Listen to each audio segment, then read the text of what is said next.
Hey everyone, welcome to your deep dive.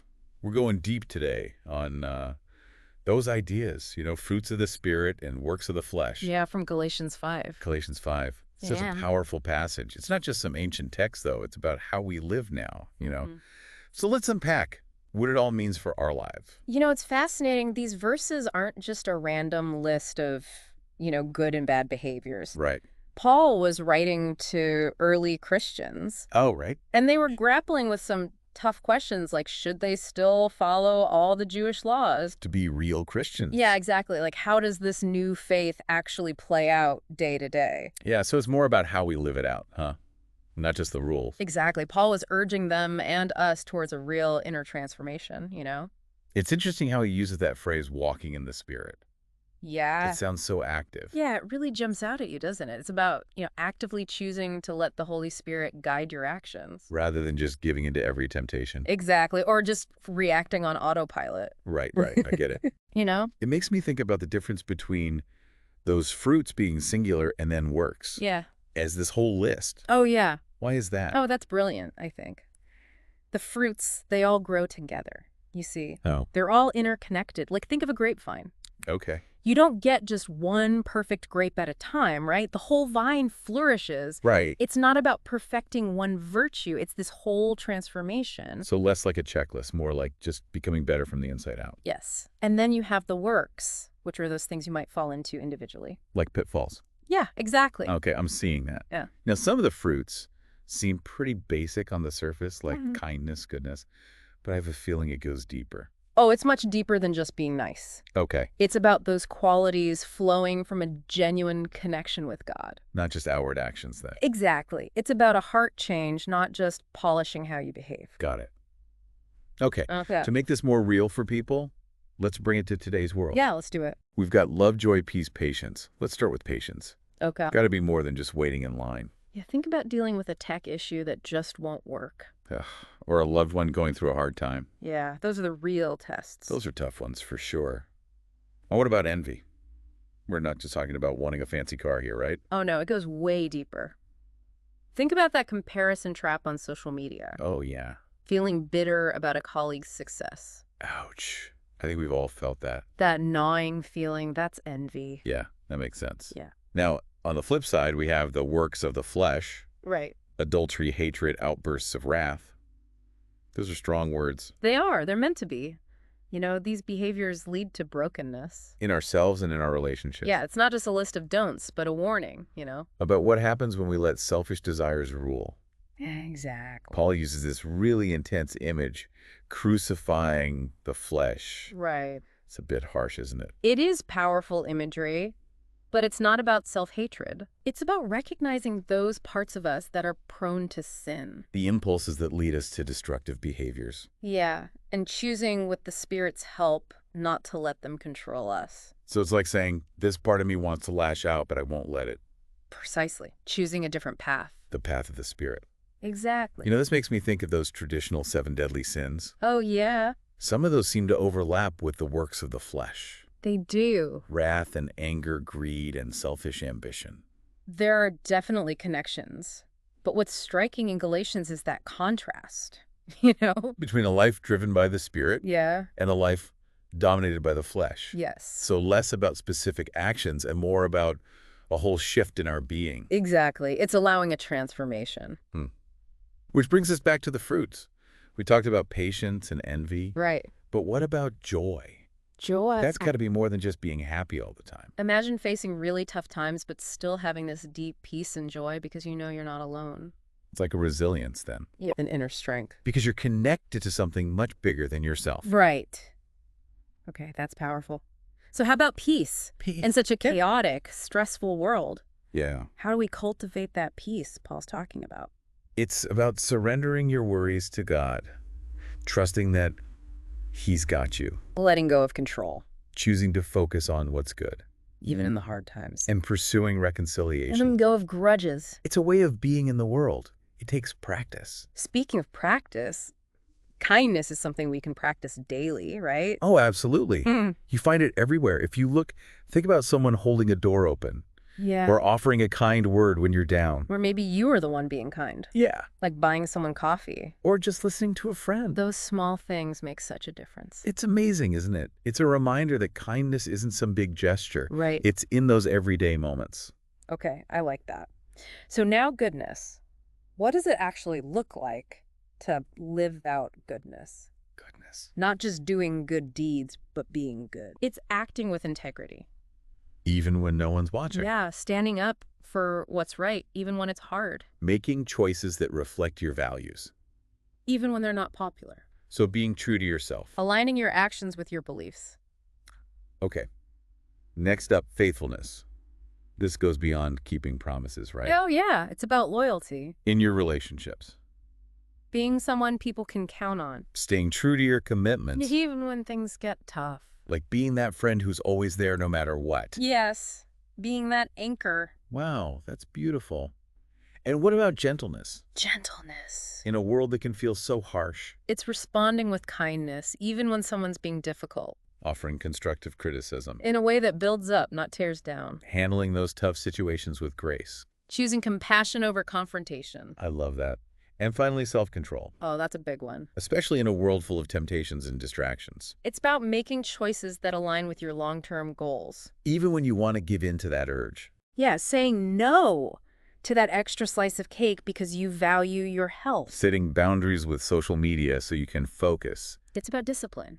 Choosing what's best for you even when it's hard. It's about choosing freedom over fleeting pleasure. That's powerful. And we'll unpack that more. But first, let's look closer at those works of the flesh. We talked about some obvious ones. Like adultery and anger. Yeah, but what about something like sorcery? Sorcery. Does that even apply today? It's an interesting question. While we may not think of it the same way as they did back then, I think the principle still applies. How so? It's about trying to control things, you know? Manipulating outcomes. Outside of God's will. So that could be anything from the occult to superstitions. Even micromanaging your life. Wanting to be in control. Instead of surrendering. Right. Okay, and what about idolatry? Idolatry. We don't usually think of ourselves as worshiping statues. Right. But how does that apply now? Think about your priorities, you know? Where you put your time, energy, resources? Is it your career, your possessions, your image? If those become more important than God. They become idols. So it's about what we put on a pedestal. Making sure our hearts are aligned with what matters. Wow, this is fascinating. Let's get into some more specific examples. We've got this list of works of the flesh. Yes. From sexual sins to relational ones to just excess. Yeah. Let's start with fornication. How would you define that today? Fornication is basically any sexual activity outside of a committed marriage relationship. Okay. It's about treating sex casually. Without respect. Yeah, without the commitment God intended. Okay, that makes sense. What about uncleanness? Uncleanness. That one seems a bit vague. It points to anything that pollutes our minds and hearts, I think. Stuff that pulls us away from purity. It could be online content, conversations we have, even just our thoughts. We've got to guard our hearts and minds. Yeah, be intentional about what we let in. Fill our minds with good things. Exactly. How about lewdness? Lewdness. What would that be today? It's blatant disregard for modesty and decency. Flaunting sexuality in a way that's not right. Yeah, disrespectfully objectifying, demeaning. Could be how we dress, how we talk, even the humor we enjoy. It's recognizing how we might contribute to cheapening sexuality. And making different choices. Yeah, acting and speaking in ways that honor God's design. Okay, I see that. Let's move to some of the relational sins. Okay. What about hatred? We see so much of it in the world today. Sadly, you're right. Hatred is more than just disliking someone. It's deeper. It's wishing harm on them. It's a poison that destroys. So choosing to forgive instead. Cultivating compassion. Rejecting hatred. It never leads to anything good. What about contentions? Contentions. They're so divided these days, politically and socially. Yeah, contentions are those arguments that just come from pride and ego. Wanting to be right. Picking fights, stirring up drama, dividing people. So we need to choose our battles wisely. And build bridges, not walls. Yeah, I like that. And jealousies. Jealousy. Social media seems to make this worse.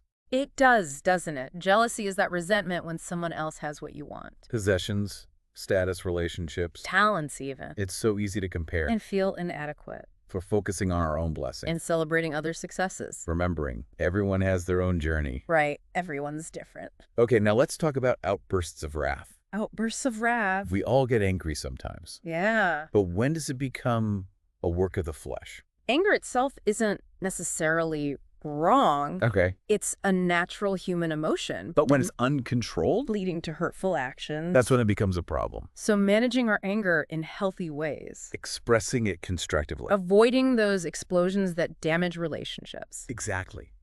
Take a step back. Breathe.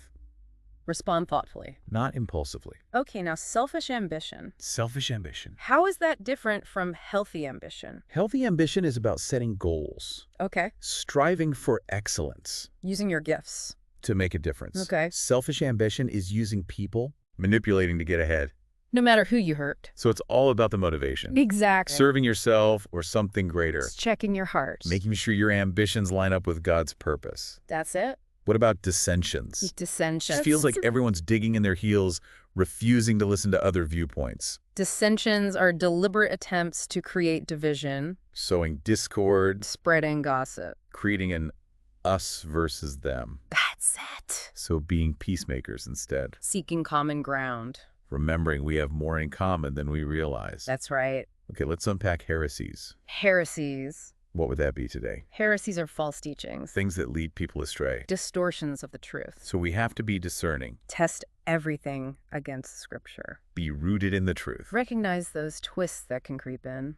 And lastly, let's revisit envy. How is that different from jealousy? Jealousy is wanting what someone else has. Okay. Envy is resenting them for having it. It's that bitterness. The desire to see them lose. So choosing to be happy for others instead. Replace envy with gratitude. Celebrate their blessings. Focus on what you have and not what you lack. Okay, I see the difference now. Let's move on to that last category, excessive indulgence. Excessive indulgence. What are some examples that are relevant today? Well, we live in a culture that glorifies excess, don't we? Yeah, always wanting more. Buy more, eat more, experience more. It's easy to overindulge. And everything, food, alcohol, entertainment, shopping, even just our desires. So finding balance then. Moderation in all things. Being content with what we have. Not constantly chasing more. Okay. And how about drunkenness? Drunkenness. Obviously, excessive alcohol is bad. Yeah. But how would you define it more broadly? I think it can also be any intoxication that clouds our judgment. Things that lead us to make bad choices. Could be drugs or even the intoxication of power, fame, wealth. So being aware of those things that can control us. Staying grounded in our values. Avoiding things that hijack our decision-making. Okay, and lastly, revelries. Revelries. What would those look like in our world? Those wild parties with excessive drinking and unrestrained behavior. Disregard for morality. Seeking pleasure and escape without thinking of consequences. So choosing wholesome activities instead. Things that are life-giving, not empty. Remembering true joy comes from God's purpose. Not fleeting pleasures. You've given us so much to think about. We've gone from the historical context to modern-day implications. Of the fruits and works. Before we wrap up this part, let's go back to transformation. Paul seems to say it's not about trying harder to be good. That's right. It's something much deeper. He's pointing us to the power of the Holy Spirit. We can't change ourselves on our own. We need God's grace. To break free from sin. And become who He made us to be. So surrendering to that transformation. Letting God work in us. That's powerful, and I think we need to explore it more deeply. It is powerful. It changes everything. But we've covered a lot of ground. Maybe we can pick up this thread in the next part of our deep dive. So, picking up on that idea of transformation, it's really at the heart of all this, isn't it? It's not just about changing how we act. Right. But a change in who we are deep down. It's a big idea. Where do we even begin? Yeah, it can feel overwhelming, right? To cultivate all those fruits at once. You're right. It can. But remember, it's a journey, not a destination. Okay. We don't become perfect overnight. It's about taking small steps. Making intentional choices. And letting the Holy Spirit work in us. Over time. Exactly. So it's like building a muscle. Oh, I like that. The more we exercise it, the stronger it gets. Yeah, that's a great analogy. And consistency is key, just like with exercise. Right. It's those daily choices, those small acts of love and kindness and patience that gradually shape us. Okay, so let's break it down. What are some practical ways we can cultivate these fruits in our everyday lives? Okay. We got to start with love, right? That's the foundation? Yeah, love is foundational. Okay. And it's more than a feeling. It's an action, a choice. To put others first? But how do we actually do that? We'll start small. Look for opportunities to serve others. Even in simple ways. Yeah, like holding a door open or listening to a friend who's struggling. Volunteering. Yeah, exactly. Those acts of kindness make a difference. Big or small. And remember, patient love is kind. Right. It doesn't keep score. Forgives. Yeah, even when it's hard. Extending grace. Just like God has given us grace. That's powerful. Okay, what about joy? Joy. How do we cultivate joy when life gets tough? Joy is that deep sense of contentment.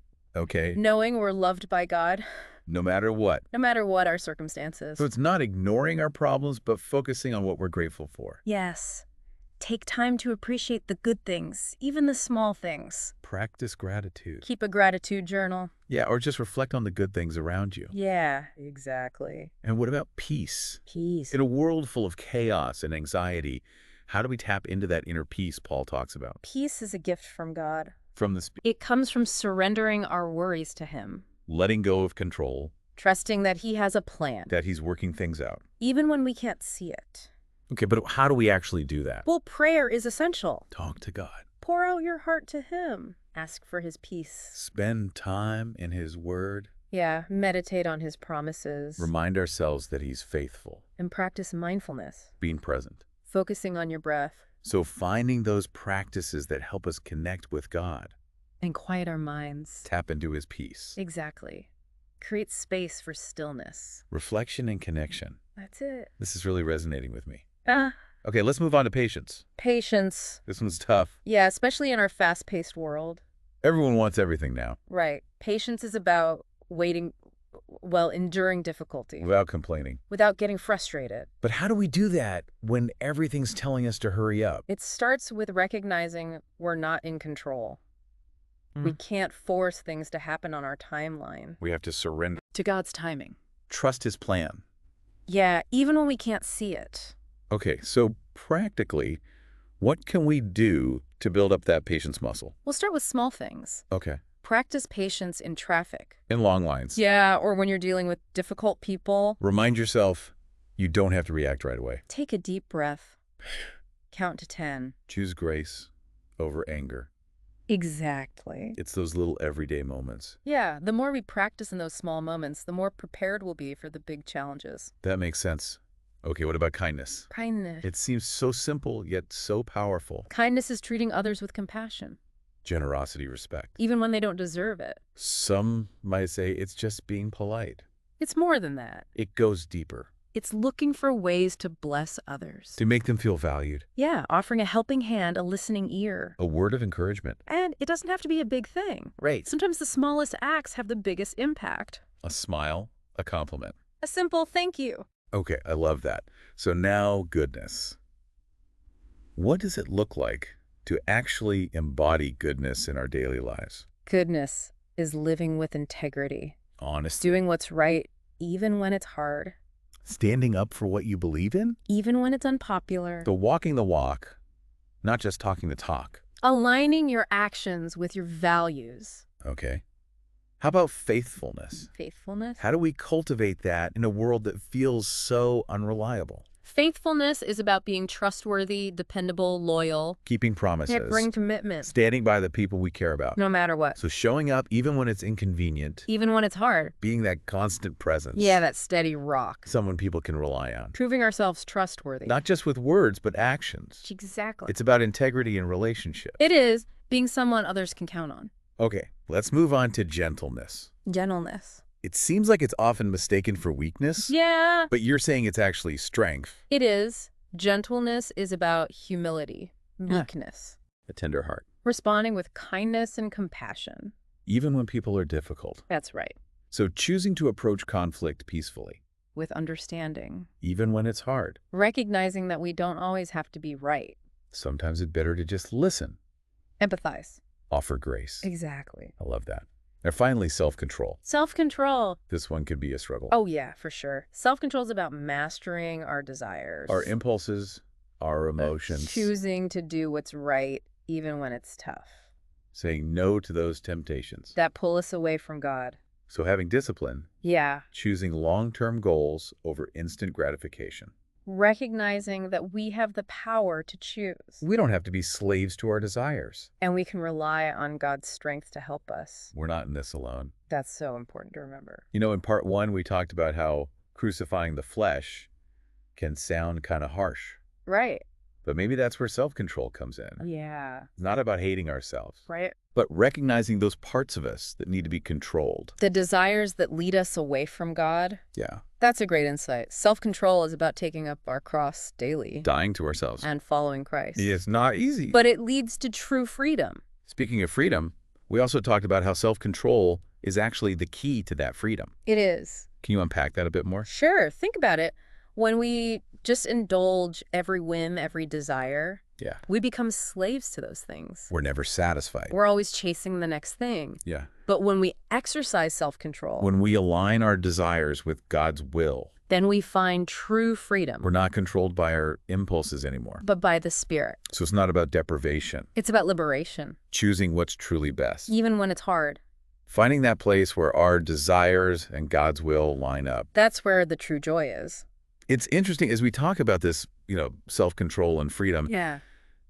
It strikes me that the fruits of the Spirit aren't just about being a good person. They're about this deeper, richer way of living. It's like we were designed for it, Yeah. When we align ourselves with the Spirit, these qualities just become more natural. We touched on this before, how the fruits are all connected like that vine. Right. It's not about perfecting one at a time. Right. There's a whole transformation. Right.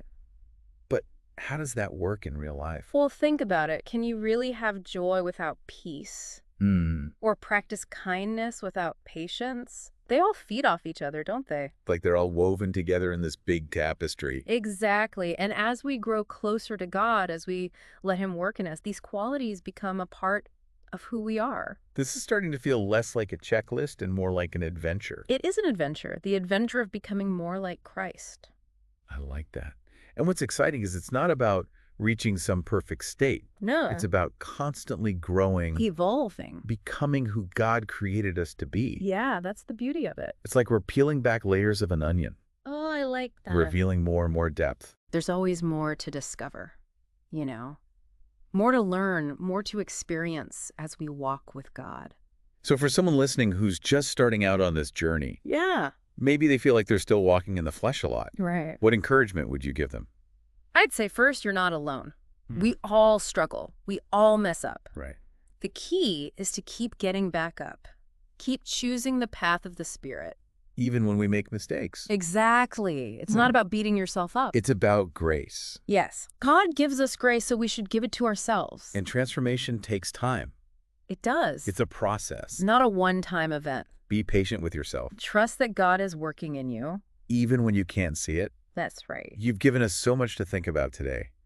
As we wrap up this deep dive, what's the one thing you want our listeners to remember? I think it comes down to the fruits of the Spirit and the works of the flesh. They're not just ideas. Right. They're about how we actually live our lives. Yeah. It's about choosing between two paths. Self-centeredness or love, joy, peace. All those beautiful qualities we talked about. The choice is ours. That's right. That's a powerful thought to end on. And to everyone listening, we hope this deep dive has helped you to make that choice. Yeah. Choose the path of the Spirit, the path of life, the path of transformation. Until next time, keep seeking, keep growing, and keep choosing love.